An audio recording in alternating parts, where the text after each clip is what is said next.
আসসালামু আলাইকুম। সাপ্তাহিক তদন্ত রিপোর্ট এর বিশেষ সংবাদ বুলেটিনে আপনাদের স্বাগত জানাচ্ছি। প্রথমে জানিয়ে দিচ্ছি আমাদের আজকের প্রধান সংবাদ। কুমিল্লা স্বাস্থ্য প্রকৌশল অধিদপ্তরে তোলপাড়। নির্বাহী প্রকৌশলী আবুল খায়েরের বিরুদ্ধে নারী সহকর্মীকে যৌন নিপীড়ন, ক্ষমতার অপব্যবহার ও নজিরবিহীন অনিয়মের গুরুতর অভিযোগ। সরকারি গুরুত্বপূর্ণ দপ্তরের ভেতরে নারী কর্মকর্তা কর্মচারীদের নিরাপত্তা ও প্রশাসনিক নৈতিকতা নিয়ে আবারও উঠেছে গুরুতর প্রশ্ন। কুমিল্লা স্বাস্থ্য প্রকৌশল অধিদপ্তরের নির্বাহী প্রকৌশলী আবুল খায়েরের বিরুদ্ধে যৌন নিপীড়ন, ক্ষমতার অপব্যবহার এবং ব্যাপক অনিয়মের অভিযোগ তুলেছেন তারই এক নারী সহকর্মী। আজ রবিবার 24শে মে সকালে গণমাধ্যম কর্মীদের সামনে উপস্থিত হয়ে ভুক্তভোগী নারী এই বিস্ফোরক দাবি করেন। ভুক্তভোগীর অভিযোগ অনুযায়ী নির্বাহী প্রকৌশলী আবুল খায়ের দীর্ঘদিন ধরে তাকে ব্যক্তিগতভাবে হয়রানি করাসহ বিভিন্ন অনৈতিক কুপ্রস্তাব দিয়ে আসছিলেন। এমনকি অফিসের কাজের অজুহাতে ছুটির দিনেও তাকে অফিসে ডেকে এনে মানসিকভাবে হেনস্থা করা হতো।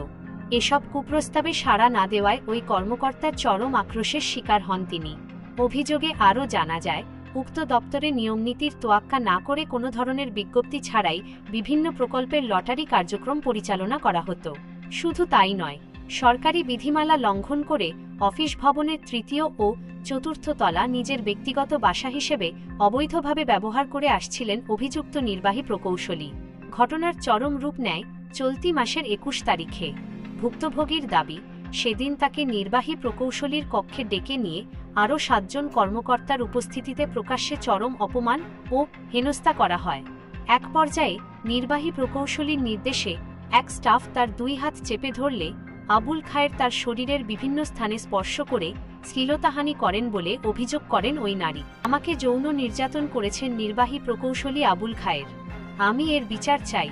ক্ষমতার অপব্যবহার করে ঘটনার মাত্র 6 ঘন্টার মধ্যে আমাকে পটুয়াখালীর মতো দূরবর্তী জেলায় জোরপূর্বক বদলি করা হয়েছে, যা মূলত আমার মুখ বন্ধ করার অপচেষ্টা। এদিকে অভিযুক্ত নির্বাহী প্রকৌশলী আবুল খায়ের তার বিরুদ্ধে আনা সকল অভিযোগ সম্পূর্ণরূপে অস্বীকার করেছেন। সাংবাদিকদের কাছে তিনি দাবি করেন, এই অভিযোগ মিথ্যা ও উদ্দেশ্য প্রণোদিত। উল্টো ওই নারী তাকে কক্ষে আটকে রেখেছিলেন এবং নিজের নিরাপত্তার স্বার্থে তিনি পুলিশ ডাকতে বাধ্য হন। সমগ্র বিষয়ে কুমিল্লা কোতোয়ালি মডেল থানার অফিসার ইনচার্জ তৌহিদুল আনোয়ার জানিয়েছেন, খবর পেয়ে পুলিশ ঘটনাস্থল পরিদর্শন করেছে। প্রাথমিকভাবে বদলিজনিত কারণে এই ঘটনার সূত্রপাত বলে মনে হলেও বিষয়টি অত্যন্ত গুরুত্বের সাথে খতিয়ে দেখা হচ্ছে এবং তদন্ত সাপেক্ষে পরবর্তী আইনি ব্যবস্থা গ্রহণ করা হবে। সরকারি একটি স্পর্শকাতর দপ্তরের শীর্ষ কর্মকর্তার বিরুদ্ধে এমন জঘন্যতম অভিযোগের প্রেক্ষিতে প্রশাসনিক মহলে তীব্র ক্ষোভ ও মিশ্র প্রতিক্রিয়া সৃষ্টি হয়েছে। অপরাধের সুষ্ঠু তদন্ত ও প্রকৃত দোষী দৃষ্টান্তমূলক শাস্তির দাবি এখন সাধারণ মহলে। সিলেটের আঞ্চলিক ও দেশজুড়ে সবশেষ অনুসন্ধানী সংবাদের আপডেট জানতে চোখ রাখুন সাপ্তাহিক তদন্ত রিপোর্টের পর্দায়।